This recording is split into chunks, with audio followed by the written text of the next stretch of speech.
So, what are we seeing now in the run up to these big deal trade talks happening over the weekend in Switzerland between Treasury Secretary Scott Bessent, accompanied by USTR Jameson Greer, meeting China's Vice Premier He Lifeng, who's emerging as the point person on trade and tariffs with the U.S. and known as close to Xi Jinping.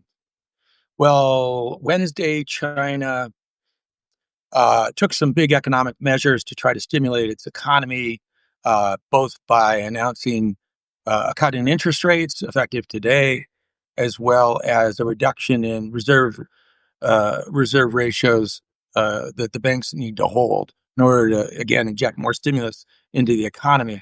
A reflection of the fact that they are indeed facing real pain from the tariffs and indeed from the slowing economy that precedes these tariffs. Um, the U.S. side, we're all readying for price hikes, price and shortages coming ahead. As you all know, we're at about a third of the normal number of ships sailing from China to the U.S. right now.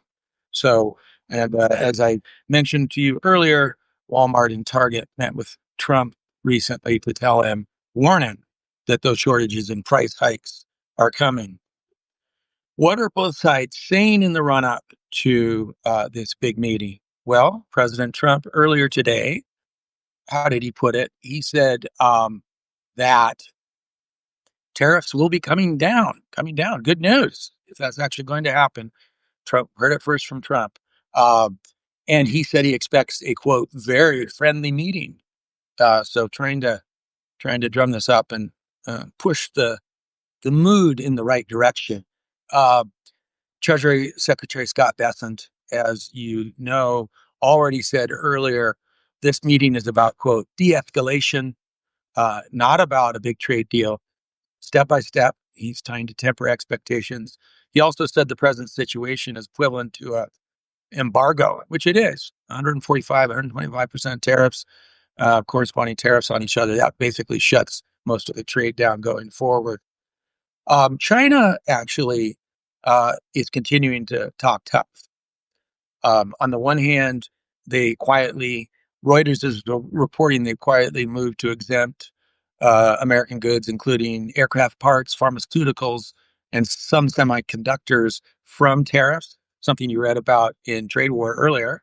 But at the same time, they're talking tough. So, again, more demands for sincerity from Washington. And then this tough statement out very recently saying they caution or warn Washington against using the talks as, quote, a smokescreen to continue coercion and extortion. So China is sounding tough. I do not expect them to step down easily. This will be hard fought negotiations. First step, both sides need to bring down the tariff. And I do expect that to happen. Last thing quickly, and I've said this before, just because they meet, just because they start to bring down tariffs, even if they do a trade deal and both sides tout it, that doesn't mean it's going to be a great trade deal. Doesn't mean both sides will get what they want. And doesn't mean it'll stick. So there's a lot of uncertainty out there. All right. That's it for now. More news coming up this weekend. Stay tuned.